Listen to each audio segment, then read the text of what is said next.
Hey everyone, Kane here, and in this video we're gonna check up a few fights that I have reached Duel Tower 4300 and above. So basically I have been gate kept for so long, and the last fight that I had was an epic anime fight against somebody that I know. Basically, we both required one win, and we were both, I think, even the same amount of points. I think we lacked like 4 just to reach, so one of us was gonna make it and the other one won't. So I don't think that in the end he didn't make it. So yeah, so we're gonna check a few fights from before. So to get this, I beat 5 fights in a row against somewhat higher core, but we're gonna check that in a second. So prior to that, I lost 3 in a row, and I've literally fought quite a lot of people which were stronger, which had a lot more stuff. This guy, I either won against him or lost against him. I think I lost 2 and I won 2. Basically, quite a few interesting fights, some stuff that I learned, some stuff that honestly I could have done better as well. Now, majority of these fights are going to be rather quite close. The thing is, I'm not sure what kind of happened with the stalkers, but seems like even the Zen swordmen do happen to tank quite well. Now, given the fact that some people, unsure of this in particular, they do have the Void Eater, and usually that plays like a very huge part. But if they don't have it, it still sometimes performs like incredibly well. So let's jump into this fight and see how it goes. So I faced his his stall side with my burst.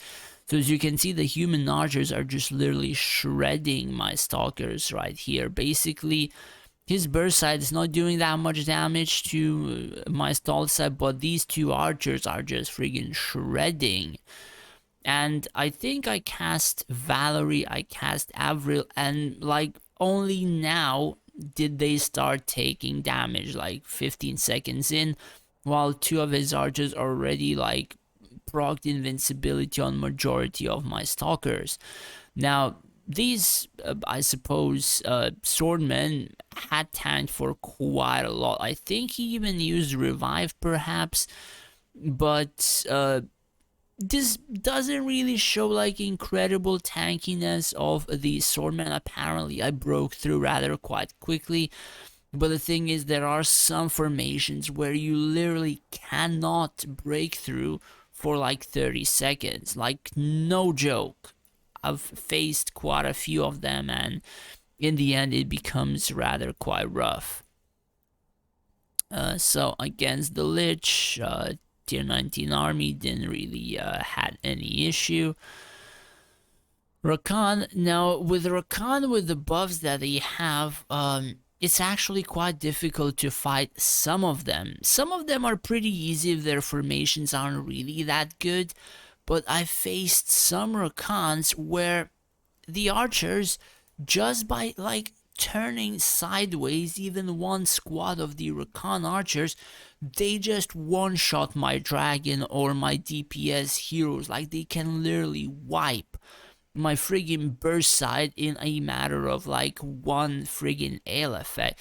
Even if I stun some of them, they just go out of stun, poof, literally my stuff dies in almost an instant. Like I faced some of those, so I can say that the formation itself can be pretty overpowered, but some of them don't really place proper heroes. Now this guy is actually a pretty decent player.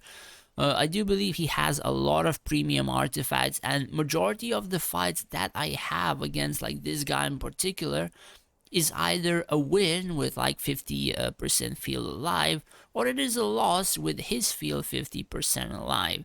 It really comes down to a percent chance whether or not some stuff procs, whether or not at the same time I'm able to kill some of his things. in the end, fights just become like a pretty friggin' huge RNG. So oh shit, one moment. I faced his, I suppose, stall side slash burst side, question mark, I'm not sure. With my burst side, he had Rufio here, so he stunned my Valerie, all the other stuff. And the thing about this is, he's gonna almost kill my dragon rather quite easily, so he tagged my dragon as well. So I went with Raxias, then into Avril, then into Rufio, and I do believe his dragon had procced the stun, but the thing is, I have my dragon being focused by the archers. Now, the thing about that is, if I didn't cast Raxias and I didn't happen to get my Avril off onto his backline right here or somewhere there, where he would jump with Rufio and spin my Avril away, this was an instant loss. Because his archers usually tended to kind of kill my dragon kind of quickly. Again, really depends on situations, how many skills he procs. If I suppose Rufio damages my dragon even, because like with the dragon skill heart you have a percent chance to miss, but it's like, again, a lot of variables, a lot of percent chances, and in the end either I have 50% field alive and I win, or he happens to have 50% alive and I lose. And now for, I suppose, the epic anime fight. So he does have tier 19 skeletons, and I think after this fight I kind of tilted him, and I'm not gonna lie, probably I would be tilted myself. We're gonna touch on that in just a second. So he does have a lot of army attack stuff. The thing is, he has close to 4 million HP, but he has like friggin' 4 million attack. I'm not sure why or how. Let's see, I have 3 million HP and 2.8 million attack. These are also the stats that I have. So I think he has like a lot of emerald. Wait, what?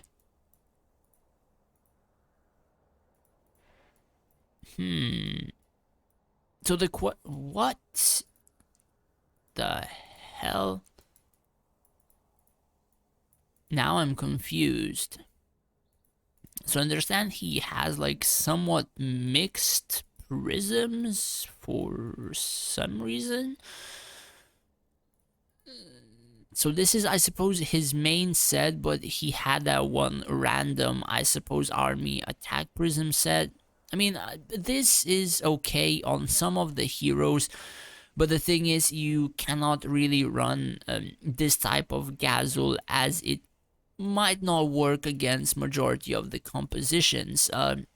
The reason as to is the Gazelle is like a huge buffer, so I basically just run like almost full stats on him plus the Cilantris, so he actually stays alive. Now we're gonna check his field, check the damage. So basically I have a lot of damage, mainly because he has a lot more HP on his field or healing or stuff like that. And as you can see, it's actually visible in terms of the tankiness. And he does have somewhat decent heals, but my side didn't really heal that much because I wasn't receiving that much damage. So prior to the fight, this is his formation, a lot of heroes on the burst side, and this was my formation, something that I kind of make at the moment. I don't really have some stuff to actually adjust. I don't really want even these warlocks in here, but I think they kind of helped me win the fight. So I do believe I faced burst side versus burst side, so we're just gonna do 0.5.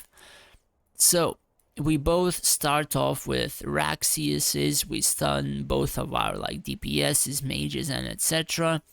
And I do believe he told me he had tag on Tisafin.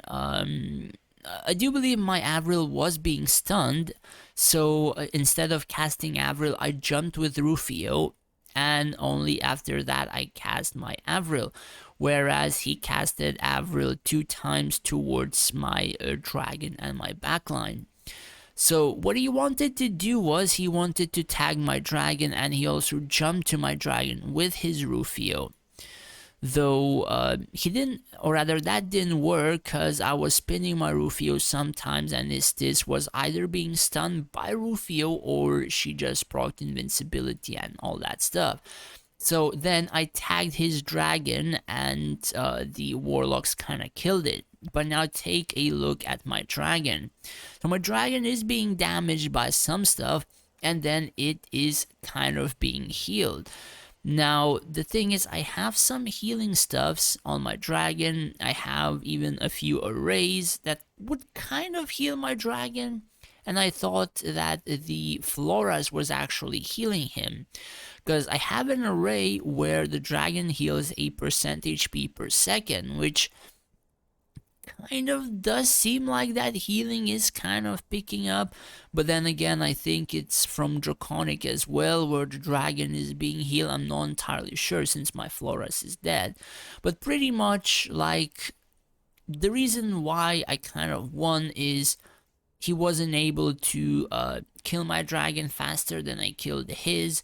So his stuff died a couple of seconds faster than mine. Honestly, this could have kind of went a different way with different skill cast. Like if I cast Avril before Rufio, likely the outcome could have been worse for me. But you know, stuff happens, and you have to make do with what you kind of have and what you kind of use. But honestly, I kind of tried to fight for, like, I don't know, 5 hours, 6 hours just to get this. So I'm not sure if in the end it was kind of worth it for the rewards as shown. Honestly, if it was pretty easy, sure, but man, all the time, this frigging game was literally trolling me. Like, I had 4,290 plus, like friggin' 20 to 30 times. Like, literally. So I think 5 times, even 4,299. Like, how the frick can this game troll me so friggin' hard? I don't even know, man. But honestly, it was a pretty good fight. I suppose kudos to Elaine. Honestly, again, I wasn't expecting to win since I fought him before, and I kind of almost lost. So in the end, again, a lot of variables, a lot of RNG after the update, and honestly, kind of thinking of changing my race, but again, really depends on when I'm gonna get the War Makers. So either the next Lucky Wheel, or I'm gonna buy the War Makers after that, and then gonna wait the next power prize fight event to actually recruit the samurais and the archers. So likely the next 3 weeks I'm gonna change up my roster and all that kind of stuff. Anyways, hopefully you guys enjoyed it. Hopefully you found some of those fights useful and fun. And if you did, do hit that subscribe button. It would help me out a lot. Thanks for watching. Take care and stay safe out there.